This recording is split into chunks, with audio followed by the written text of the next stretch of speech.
Hi there and welcome to Stock Club. I'm Mike and during today's episode is MyWallSt's chief investor Emmet Savage. We've spoken on the podcast before about cloud-based unified communications. Basically, it's a technology that integrates various communications and collaboration tools into a single system. These tools typically include voice, video conferencing, instant messaging, email, file sharing, all that good stuff.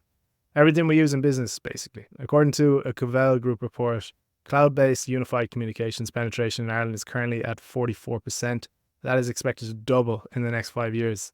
So as it happens, our friends at Vodafone Business Ireland and Ring Central, which is also an NYSE listed business, announced the launch of Vodafone Business UC with Ring Central for organizations of all sizes in Ireland. This is huge for business. Already available in Italy, Spain, Portugal, Germany, and the UK, this solution allows businesses to facilitate seamless communication and collaboration from virtually any device, anywhere, at any time. With this offering, Vodafone Business Ireland and Ring Central are helping businesses adapt to the evolving landscape of hybrid work. Now, let's dive into today's episode. How are you, Mike? How are things? I'm good. I just wanted to start this session with a very important news story. Probably the most important news story of the year. So, go on. You know how Paris is hosting the Olympics this summer? Yeah. Yeah. The Parisians aren't too happy. Fair enough as well. I think spending a bunch of money that they didn't need to spend on the Olympics on, but Macron and the mayor of Paris are planning to swim in the Seine to show that it's clean on the 23rd of June. They're spending, I think they spent over £1 billion to clean up the Seine to make sure the Olympians could go swim in it. So on the morning of the 23rd of June, there's 1 million people planning to, what's the right way of saying it, defecate in the Seine in the morning before Macron. 1 million people. I mean, I knew there was a few people. I didn't realize it was such a movement, if you excuse the pun. But are you planning to head down yourself? I mean, you're up in Brittany at the moment. You're going to get the train down and have a few cups of coffee on the way down? I don't know if it's my story to tell, do you know? I wouldn't want to be a fecal tourist like that. I think it's very much a French. Oh, it's very grotty. I mean, is it seriously, will it happen? I'm sure there'll be a few head the balls who'll do it, but I just don't know. Actually, will people do such a thing? It really it reduces humankind, to a new low point, I think, for people to do that. I mean, I get it. $1 billion is a massive outlay to clean up a river that ultimately will end up doing what it does. But, I do think it's appropriate that you clean up your city. It's the Olympics. It's the most prestigious sporting event in the world, and every pair of eyeballs interested in sport will be looking at your city and tourism and all the rest. And I just think it's very bad spirited of people. But to have a million people who said they're going to go down and drop their trousers, what about modesty? That's online. I'd say 1 million people online is like 10 people in real life. But yeah, that's true. That's true. If the French know how to do one thing, it's protest, and whatever form that takes, they're ready to do it. Yeah, sure. They can throw an old strike on the day. Why not? Sure, stop the trucks. That will do it. I can't imagine the amount of strikes that'll go on over the summer. In fairness, it does sound like a disaster. They're telling people not to take the metro and all the rest. So.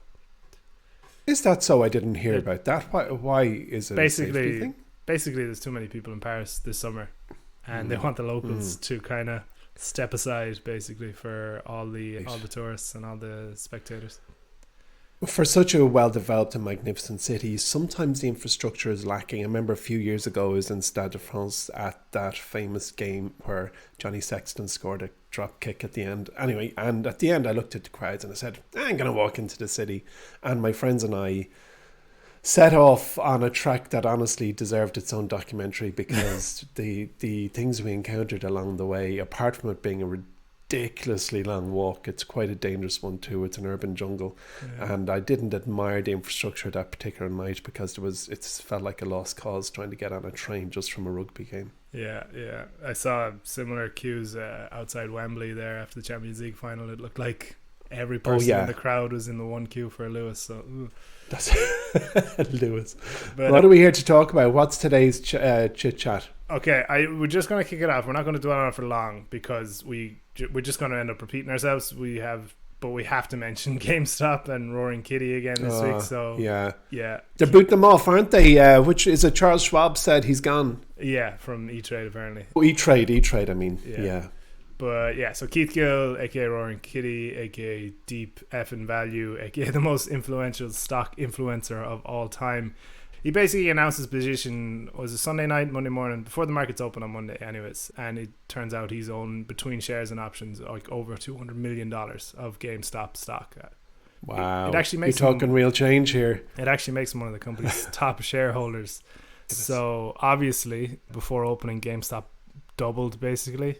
It ended up 21% on Monday, I think, after it all played out. So, you know, he was on his way to becoming a billionaire from his options alone. Really? This is just a thing that happens now, I guess. There's some theories that given the amount he actually owned, he might be backed, or there might be some funny stuff going on. I don't know. He obviously made a fortune from the first meme stop frenzy back in 2021 anyways, so bar the listeners who genuinely like to gamble on things like this and are prepared to lose their money happily, you know, is there anything worth mentioning apart from that, Emmet? Like, as in, it's repeating the same story. It's kind of funny because a couple of episodes ago you asked me what might happen to this, how's the whole meme stock thing going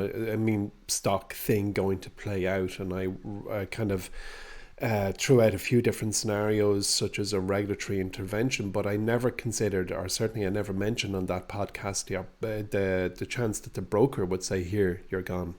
And I'm sure when we all sign up for a stock brokerage account, we just click accept terms and conditions, which grows by the day. And you can imagine those terms and conditions now have quite an amount in there about pumping and dumping, as it used to be called. I mean, before meme stocks were a thing, it was pump and dump. You got on an online forum, you pumped the stock, and then basically when everyone else jumped in, you jumped out.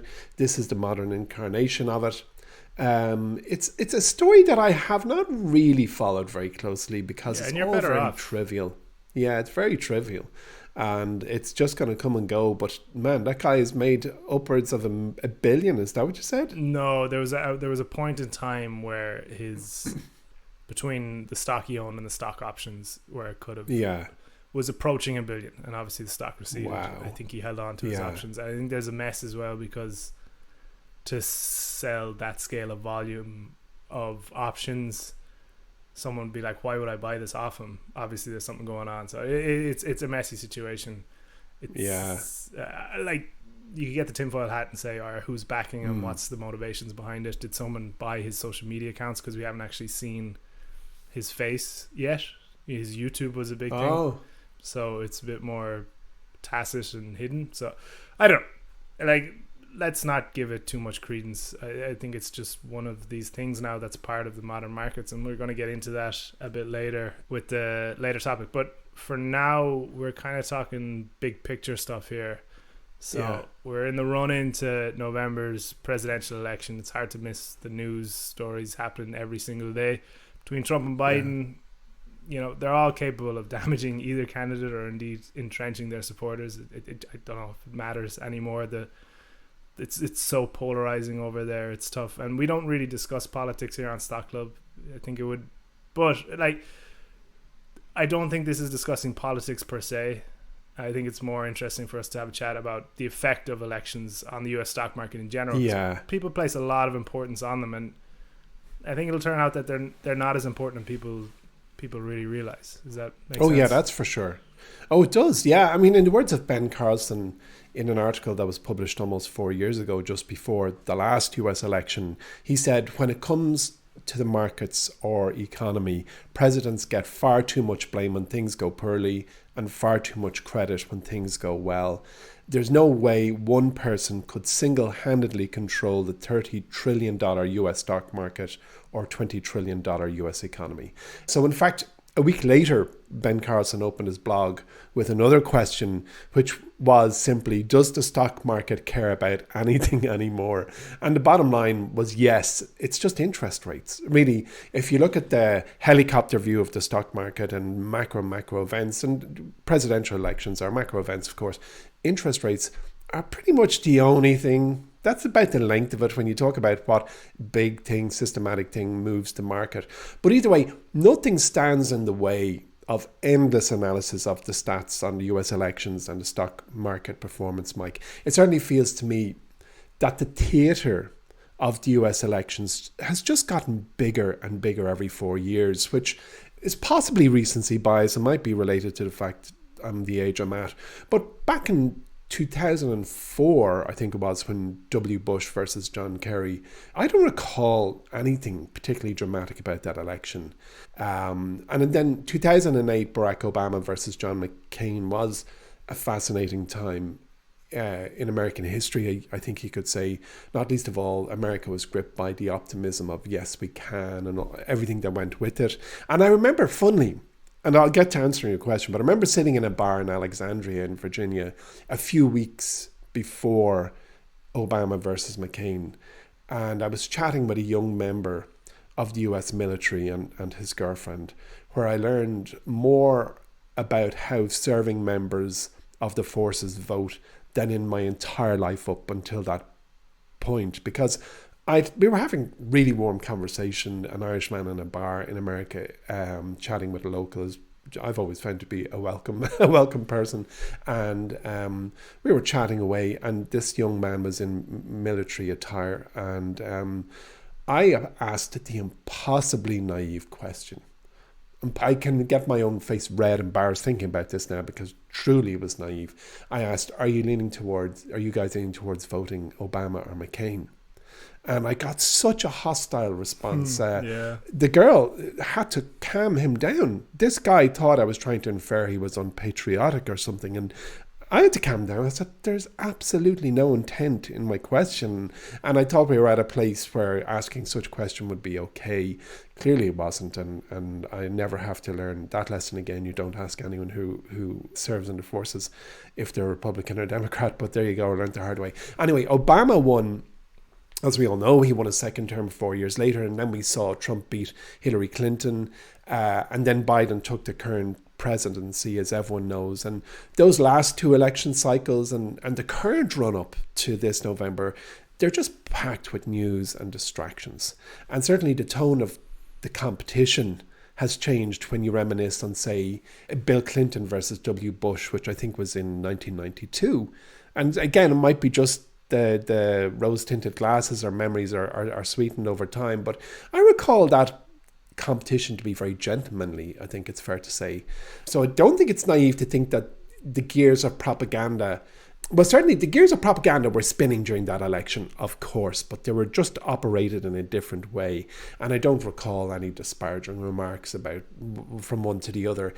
Anyway, to the matter of the market and to your question, what does the data say about US elections? Well, for a start, and just at the top level, every president since Herbert Hoover in the late 1920s has experienced a down market during their presidency. It's just the way it goes. There's been a sharp and sudden drop off on the stock market during the four-year presidential term. It's the way it goes. It's a chaotic mathematical system. When you look at the S&P 500 and all the constituent parts, when you apply the rigor of mathematics to it, it's actually a chaotic system. And to think that president, whoever that person is, has actually caused the sharp drop-off is completely wrong. So the long-term trend of the stock market is it goes up no matter who the president is. The question then just becomes, how much does it go up? Yeah, and that's the top line view of it. Is there any thing you can glean from getting a bit more scientific with that data, or diving deeper? Oh yeah, for sure. I mean, if we get more granular, the US bank investment strategists reviewed market data going back to 1948. So there was, with 76 years of data analyzed, and using 3-month returns following each election outcome, and comparing those with the average 3-month returns during the full analysis of history, it was calculated there's statistical significance of the relationship between political control and market performance using a particular mathsy test called the T-statistic, or just the T-test for short. So with real math and economic mathematics, as opposed to me just sitting in a bar in Virginia, shooting from the hip, as it were, with a member of the forces, we can actually drill down and get some proper insights about how does the market perform under various conditions and outcomes of an election. So the T-test determines whether one group of variables, which in this case is the political composition of the White House and Congress, has a measurable effect on another variable, which in this case is the average 3-month S&P 500 returns during what they call is the control period. So in simple English, who's in the White House, who's in Congress, how did the market perform for 3 months after that period? And it also looks at some exact periods of time when parties took control of different branches of government rather than starting from election dates themselves. So this is a proper study done by boffins in white coats and horn-rimmed glasses who love elections and love the stock market. And I'm certainly only part of the latter as opposed to the former. I wouldn't be too well up on the whole electoral system over there. It gets a little confusing for me after a while. But the first results of the analysis, contra conventional wisdom that a Republican or Democratic sweep of the presidency and Congress is most likely to cause market disruption. Fake news, that's fake news. In fact, historically, there's not been a statistically significant relationship between single party control of both the White House and the Congress and overall market performance. However, Mike, this is where the plot thickens. The data uncovered 3 divided government outcomes with the statistically significant relationship to market performance. So there's 3 permutations that will, or certainly historically have shown to have a corresponding effect on the stock market. So 2 of those scenarios, 2 of them correspond to positive absolute returns in excess of the long-term average. And the first is if a Democratic president or Democratic control of the White House and full Republican control of Congress. So if there's a Democrat in the Oval Office and Republicans control Congress, that is a formula proven with real data to have an above average return in the stock market. The second scenario is Democrat control of the White House, Democrat still president, and split party control of the House and the Senate. So they're the 2 scenarios where there's an absolute positive returns in excess of the average. Then there's one scenario, the third one, which corresponded to positive absolute returns that are just modestly below the long-term average. And that's Republican control of the White House and full Democratic control of Congress. So at the moment, the US Congress is controlled by different parties in each chamber. Here's me about to unveil my absolute ignorance on. So the here we go. Okay, folks, terms and conditions apply. So the Democrats hold a slim majority in the Senate. Yeah. The Republicans, they control the House. Isn't that right? That sounds right. So, yeah, okay, thanks, Mike. So you can consume that data as you wish, but the reality is that inflation trends more so than election outcomes have the stronger, more consistent, more predictable and reliable relationship with market returns. There's no 2 ways about it. So you can get completely geeky about who's the president, who is Congress, who is the Senate. But the reality is, like, inflation rates is where it's at. Rising economic growth and falling inflation are macro market key for above long-term averages. End of. While falling growth and rising inflation have corresponded to positive but below market average returns. And there's a long shopping list of things that we can watch in the run-up to an election, and who's saying what and what's the manifesto of each individual presidential candidate, like individual and corporate tax and spending priorities like infrastructure and defense. And then there's Medicare and Medicaid, which as a non-American is an eternal source of bewilderment to me. I just know it exists and I'm a real passenger on the information when I hear it discussed. Additional tariffs on foreign goods, like China's a hot place for discussion at the moment, and we've discussed it here in the past, TikTok being the recent thing. Responses to geopolitical conflicts and wars. We can see right now that America is being judged on how it deploys its own budgets and ammunitions in geopolitical conflicts.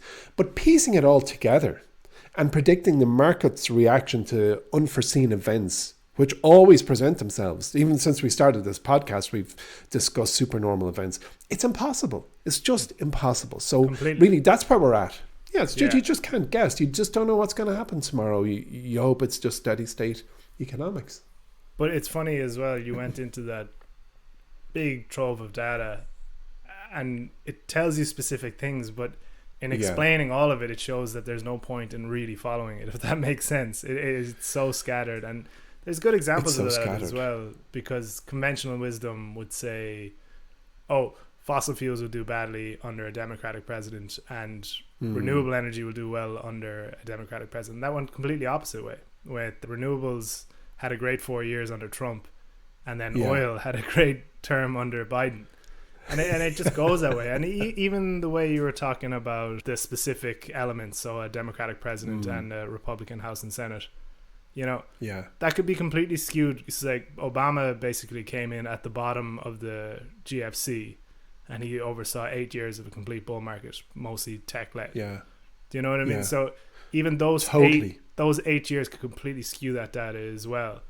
So Yeah. I think it just shows that it's not worth spending a lot of time worrying about it, irrelevant Totally. of how doom and gloom it can be, and and it is a very important election, but I do not think it's an important election when it comes to your portfolio, and you shouldn't really perceive it that way. Is that a fair summation? That's a very fair. I mean, there's so many ways you can reduce the data, and generally it comes down to something you were told. Like some might say to you, a Republican president is good for the economy because their intent generally is to promote capitalism, and that's all fine and correct and academically correct. But when you apply and when you look at the data, I was quite surprised to see that a Democrat president with full Republican control of Congress is better for market returns than a Republican president. I was quite surprised because I had lived under the misapprehension, I suppose, of that a Republican president is always better for the market.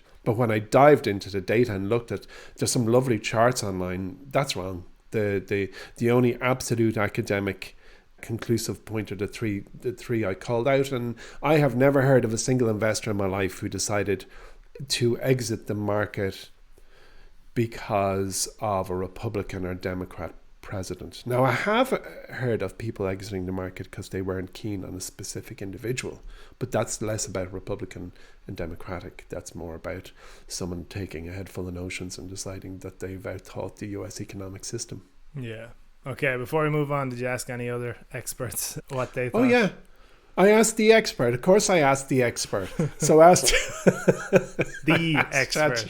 The expert. I have the screen. I have the GPT expert's answer to the question here in front of me, which is the usual, shopping list and mumbo jumbo. It said that. So I did ask the central scrutinizer about the subject. Actually, for Frank Zappa fans, if there is even one in all our listenership, they'll know what I'm on about when I say this is the central scrutinizer. So I asked the central scrutinizer, and it said that studies show the S&P 500 might see slightly lower average returns in election years compared to non-election years. However, it's important to remember this is an average and positive years do exist. So I kind of said, great, lovely. And then it gave me a bullet pointed list of things like volatility and when it's an incumbent versus new president data, and that was quite interesting. I asked for some specifics. I said, hey ChatGPT, could you tell me a little bit more and cite your data, please? Oh no, I didn't use the please because Anne-Marie in the last podcast explained we get worse answers when we use please.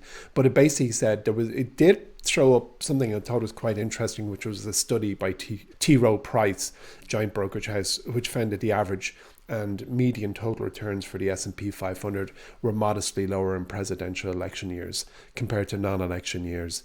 And it used 96 years of data and it was bang up to date. So I thought that was quite an interesting study. I ended up reading it. But again, net bottom line, just keep going, lads. Yeah. Sure. What about it? They'll always, every 4 years, this battle begins, and then things go quiet, and you will. And as you walk through life, and you basically aggregate lessons, and a lot of those lessons are false premise lessons. They're your lived experience, but it doesn't mean it's big data. So I can reminisce about W. Bush versus John Kerry and go, God, they were two nice lads just fighting it out like two gentlemen. But I'm sure if I was my own age, George W. Bush, but go on. Hey, no opinions. Actually, George W. Bush, do you know something here? Okay, I'm about to get political. On retrospect, and with the passage of time, he dealt with some huge things, and he dealt with those huge things like a leader, like 9/11, But anyway, let's not go there. That's another podcast. Yeah, that's definitely not for us. Okay, what do we have up next? Oh, we're going from U.S. elections to penny stocks, Emmett. Have you seen? Oh yeah. Have you seen what's No, going on? no. What is going on? I mean, I don't even. What's happening? This is mad. By the way, folks, I've just emerged from nearly 3 weeks of coronavirus, and it was horrible. I was completely knocked out, way worse than the first time. So I'm somewhat behind on certain subjects, and one is penny stocks. It seems coronavirus and keeping up on the news of penny stocks are incongruent. So what's going on, Mike? Well, I'd be worried if you were on top of the penny stocks, because that would turn MyWallSt into a very different business. It flies in the face of everything we stand for, but hey, we turn into a Wolf of Wall Street. $1. What's the company? Stratton Oakmont. Yeah. So this story actually goes fairly hand in hand with the meme stock resurgence we're sick of talking about. But basically, penny stocks are absolutely on fire right now. So for people who need a refresher, a penny stock is a microcap company that trades for, it says less than $5 a share. In practice, it's actually more like under $1 a share. You can find them on the main listings. They're usually found over-the-counter markets, however, because if a stock trades for a certain amount of time under $1 on the NYSE or the Nasdaq, they'll end up delisting it. They're, as you can imagine, incredibly volatile. They're prone to huge swings, and they're going to have a lot less information published about them, hence why they become popular amongst, I use the term speculative investors here, but the real term is gamblers, because that's what it is. Do you know what I mean? Like, let's call a spade here. So for anyone who's seen Wolf of Wall Street, and you've seen the clips of Leonardo DiCaprio screaming down the phone at customers to buy X stock, that's kind of what it is. And then it pans to the shack. Do you know what I mean? Of the actual company. So that's a better description than I could give on what penny stocks are. But why are they so popular now? And it's essentially, just to give some data on the level we're at right now, 7 of the top 10 most traded US equities in May were shares worth less than $1. So basically a penny stock. Come on, you are kidding me. 7 of the top 10. None of them are profitable.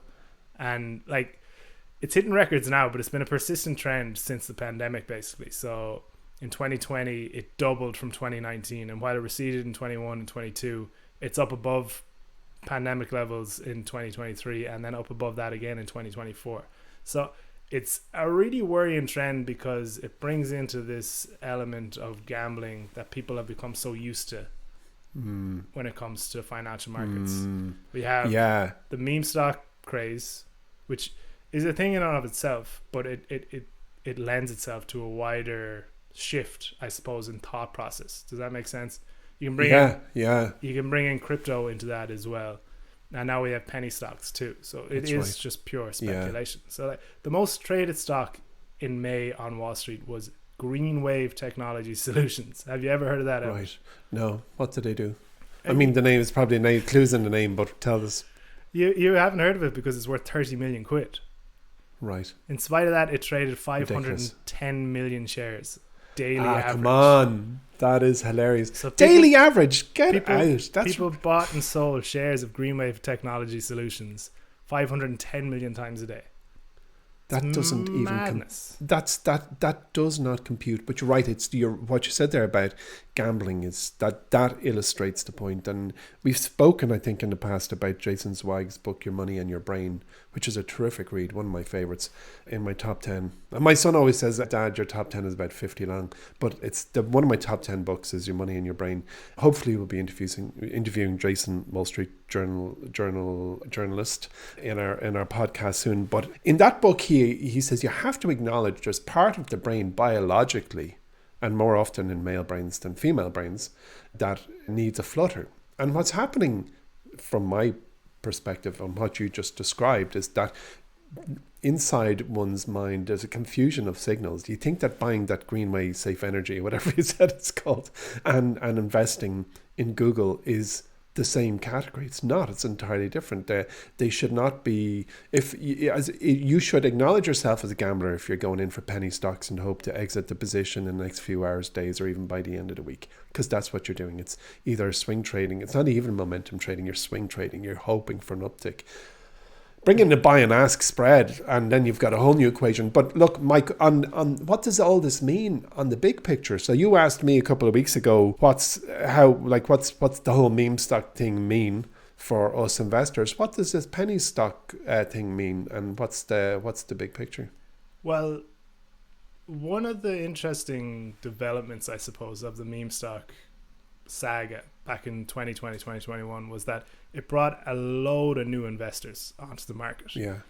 But you have to think of how they entered the market. So they didn't enter the market putting in their 401ks and investing in the S&P every month and dollar cost averaging. They were purely gambling, and they, not all of them obviously, but a few of them stuck around. You know what I mean? And that's what they're getting out of this. And they have so many routes to go down now as well, between penny stocks, between crypto, between trying to resurge the meme stocks. There is quick bucks there. So is it important? I'll probably revert back to what we're saying about meme stock, as in this is just another element of Wall Street and the stock market now. It's just one small part of it, and it is cordoned off, and you don't really have to worry about it if you don't want to. I don't think this activity happens in a bear market. Yeah, I'll put it that way. It does seem quite toppy behavior. Yeah, but we might find a movie bit like The Big Short in 20 years' time, where there's this lad who went, I entered the market by buying Higginbottom's hat stretchers and Consolidated Taxidermy for a penny a pop, and I went to 2 pennies and I sold. I was up 100%. I couldn't believe it. And they're the first trillionaire. Like, it's yourself, there will be a superhero story, but I do think that's going to be so rare. I think for the most part, people are going to roll on the ball and go, the stock market, it sucks, it doesn't work at all. That actually reminds me, have you heard that story from Fred Smith at FedEx? I'd say you have. Which one? FedEx. I've heard a few of his stories. He's brilliant. FedEx had like 10 grand left in the bank, and they had a 25 grand bill coming in. This is whenever, the 80s. And he flew to Vegas and turned the 10 grand into 27 grand and paid the bill. And Come on. And 30 years later, FedEx is what it is. No way. Oh, he's full of great stories, but he was in Castaway, so that in its own right puts him in the Hall of Fame as far as I'm concerned. And the CEO in Castaway, Tom Hanks, class act. Yeah. Before we move on from penny stocks, I just want to give a scale of kind of the communities, because a lot of, if you ever read Matt Levine, he talks about meme stocks very eloquently, but one aspect that he always mentions is, it's just a fun thing to be a part of. I'm here with my online group of friends, and we all invested in Higginbottom's hat stretchers, like you said, and it went from 1 penny to 2 pennies. And it's funny because we all made money, and it's stupid and whatever. And like, just to give some scale, Wall Street Bets has 16 million members on Reddit. StockTwits has 6 million users. It's just 2 examples. Take into account crypto, you can probably add a 0 to the scale of people when it comes to the meme coins and all the rest. So there is such appetite, I suppose, to speculate on financial markets. It's probably not healthy, but when we take into account the access people have to both information and trading and commission free and all the rest and options, it's probably just going to be that little part that most of us don't talk about, and it's the same as sports betting for some people, and it's going to be a bit dodgier, and there's going to be more market manipulation like we see with Roaring Kitty. But if you are a long-term investor and you are taking part in the greatest wealth creation vehicle we know, you can just ignore it.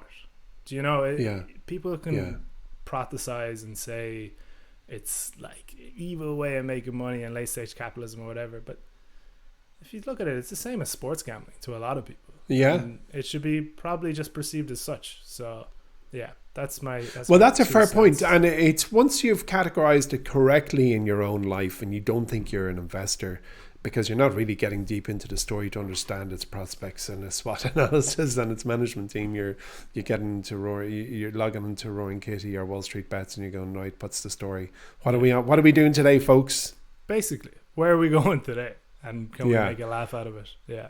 The nomadic investment lifestyle. Wake up, scratch the back of your head, don't know what I'm going to invest in today, but I'm going to believe in it until 4 o'clock and then I'm selling it. It's going to be my entire personality until 4:01. Yeah. Okay. Big deal or Let's no big go. deal? We're going Yeah. from penny stocks to Berkshire Hathaway. Yeah. This is a Which weird was thing. a penny stock momentarily. It was turned into a penny stock. Yeah, so Berkshire Hathaway fell Yeah. 99.9% in the Yeah. space of a couple of minutes on Monday. It's a big deal or no big deal? Well, top line is no big deal. It was a technical issue on the New York Stock Exchange, which caused Berkshire to drop nearly 100%. I have a screenshot of CNBC, their real-time feed from the market, and a Berkshire A share fell 99.97% to 185 bucks a pop.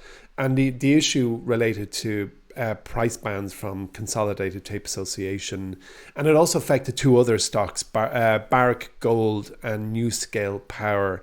And the New York Stock Exchange resolved the problem by about 11:45, and trading resumed with all the erroneous trades cancelled, which is a pity if you're one of the 4,000 people who jumped in on Berkshire at 105 bucks a share and felt like you'd beaten the system. It's like, at last, I knew I'd beat this thing someday. But for the rest of us who didn't get a $185 Berkshire share for a fleeting millisecond, it's no big deal at all. Bugs happen. Obviously, they're never intended. It was found, the bug was crushed, and things have moved on. Imagine if you were trying to imagine if you were trying to buy it for 185 bucks and you tried to put the order through on the 640 grand Class A share or whatever it is right now. Do you know what I mean? Yeah. Do you know it happened before, and it was less of a, well, I'm not saying it's a big deal now because it happened, it was resolved, no money was lost, but I remember it happened about 10 years ago, and Berkshire again was the stock that was discussed. It dropped off a cliff edge, something like 80%, and a few trades were fulfilled. And it's an argument to put in a buy order sitting on your broker for everything minus 99.5% in the hope you beat the system someday. I'd say it has to do with that their shares are 600 grand plus a share. Probably messes with the system. There isn't any other stock that's anywhere near that, is there? No, there isn't. There definitely isn't. I'm saying definitely. I'm sure we'll get an email in, but no, I don't believe there's anything in that order of magnitude. So it could be something to do with it. But the other two, NewScale Power and Barrick Gold, they're not in that order. So I don't really know what caused the stack overflow or whatever the nerdy term is. Mike, let's move on. Here's one that's going to cause a lot of people to have indigestion and blow coffee out their mouth if they haven't heard. Spotify is raising its prices again. Big deal or no big deal? Yeah, I think big deal. Like, it's $1 a month, but this is coming off. I'd rather it was my dollar. I don't want to give it to them. That's true, but this is coming off another price hike last year. So essentially, there's been a $2 bump in price in the last 366 days, we'll say. So from the time it announced its last price hike, the stock has doubled. Do you know what I mean? It's not all down to that, but it's a big factor. So like one of the big components any business can have in terms of competitive advantage is pricing power. This is the famous, we're going back to Buffett now, but he has a quote: "The single most important decision in evaluating a business is pricing power. If you got the power to raise prices without losing business to a competitor, you've got a very good business." And it's completely right. You can see it. Well, let's talk about Spotify specifically. So Spotify Premium will now cost $11.99 a month, up from $10.99 announced last year. Spotify Duo is jumping $2 a month from $14.99 to $16.99, and Family will increase from $16.99 to $19.99. So that means the Spotify Duo subscription has jumped 30% in the space of a year and a bit. Spotify Family has increased 25%, and Spotify Premium has increased 20%.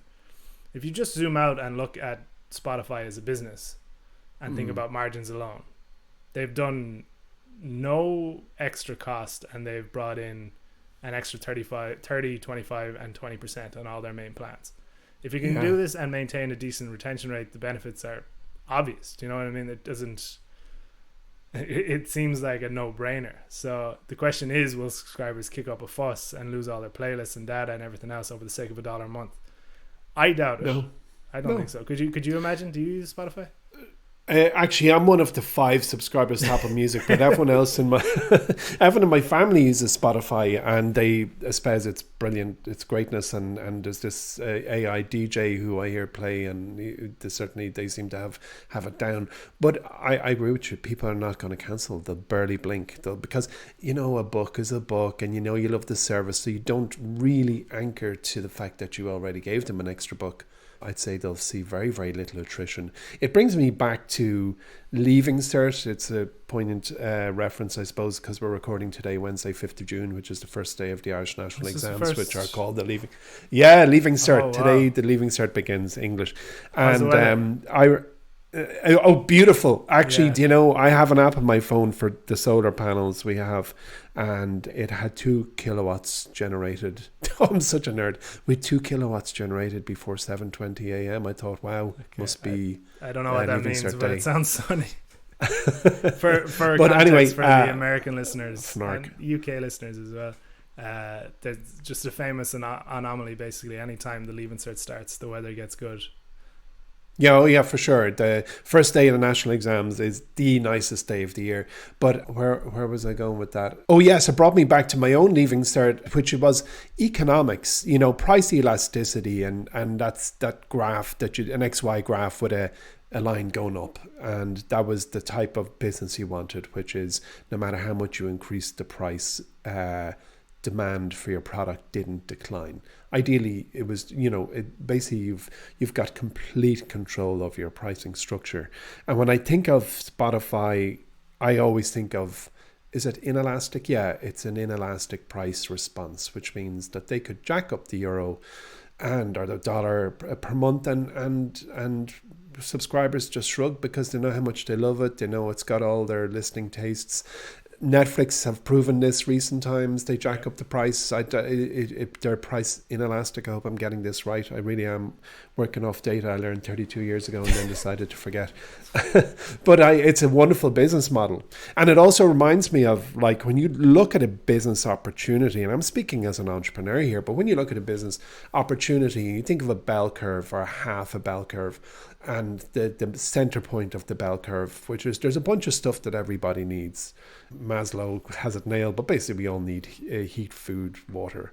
And then you move out that curve a little bit and you start going into things that are not critical for survival, but critical to enjoying your life. And I think that your music subscription is remarkably close to the left-hand side. I mean, you see these, I don't know what you call them, these little kind of jokey sketches where Maslow hierarchy of needs, someone put Wi-Fi at the bottom, and, half joking, fully in earnest, everyone knows that if you don't have Wi-Fi, you ain't going to enjoy or be productive in the place where you're going to. But I think that Spotify, Apple Music, if that's your thing, Netflix, they are very, very close to that point where they're perfectly price inelastic. Then you go out further and further and further out the bell curve, and you might be into motorbike restoration or antique furniture or something that's very niche and all the rest. But yeah, Spotify, I think that we're going to see lots more dollar hikes until they realize they've lost a little more and the sums don't work out. The accountant in the back with the yellow crayon goes, hold on, we're not making as much as we did last month, so we better stop that carry on. Yeah. It's a fair point. I think there's a sunk cost fallacy as well. For most people, it depends on how you use Spotify. But geez, if I had 40 playlists that I've made over the course of 20 years, well, not 20 years, how old? Well, 15 years, I'd say I've been using Spotify. Yeah. Do you know what I mean? That goes away in one go because of $1 a month. I don't think so. So yeah. No, it's amazing. It's great business. Before we finish out the show, you have a sneak peek for us. Is that correct? Oh, yeah. Well, first and foremost, Mike, an exciting announcement, which is AKA a shameless plug. I don't know if I should say it's a shameless plug disguised as an exciting announcement, but it is an exciting announcement. And it's that our new monthly pricing is now live. MyWallSt was built on an annual subscription model plan. We now have toggled to monthly. Basically, our customers have asked for it. It's the times we're in. And we have a special introductory price on horizon of just $50 per month. Come on, please. I mean, in an age where Spotify can up their prices by $1, we just want $50 a month for a service that is going to get my best shot for the next 10 years and will deliver some outsized returns. And it's had a rough start, as we all know. It started in December 2019 before the world fell apart. And now we have a wonderful service that I'm very proud of. It's gone to $50 a month or $499 for the year. Or you can subscribe to Nexus and Horizon as a bundle for $150 a month, which is an insane value. And if you're driving, you should pull in and subscribe now. Or if you're on a plane, you should politely request an emergency landing and subscribe now. But with that aside, that's not a sneak peek, right? That's just a shameless plug. But wait to hear this. I have a very interesting insight, which was brought to my attention again by Ben Carlson, who by the end of this episode is on track to be the most plugged commentator out there. It's like, hey Mike, I wonder what Ben Carlson is doing right now. And then you send me a WhatsApp back going, he's probably having his dinner. And I'm like, I write back, I wonder what he's having. But anyway, Ben Carlson brought Ben Carlson in one of his recent blogs said that proved that Sweden was the top country for total equity returns in 2 of the last 5 decades and has been in the top 6 spots every year for longer than I've been alive, which is 49 years.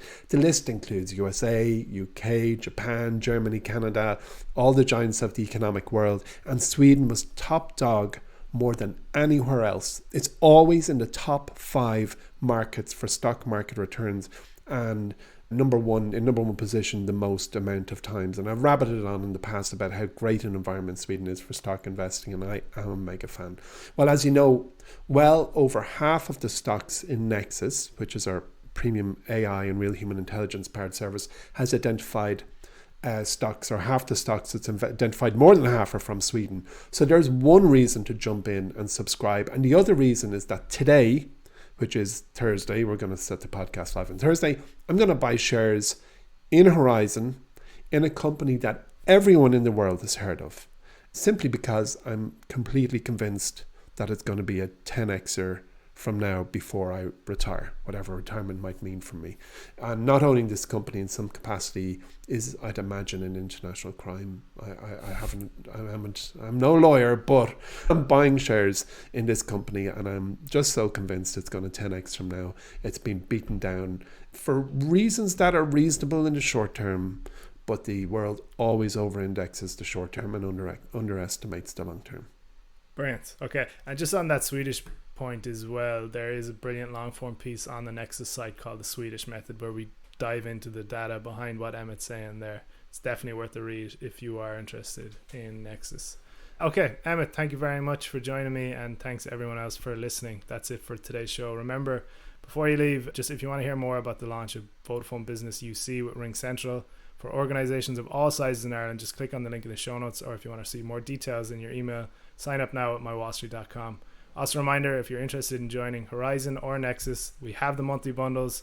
You can sign up on MyWallSt.com. We'll include a note in the show notes as well. That's it. Thanks for joining us today, and we'll talk to you next week.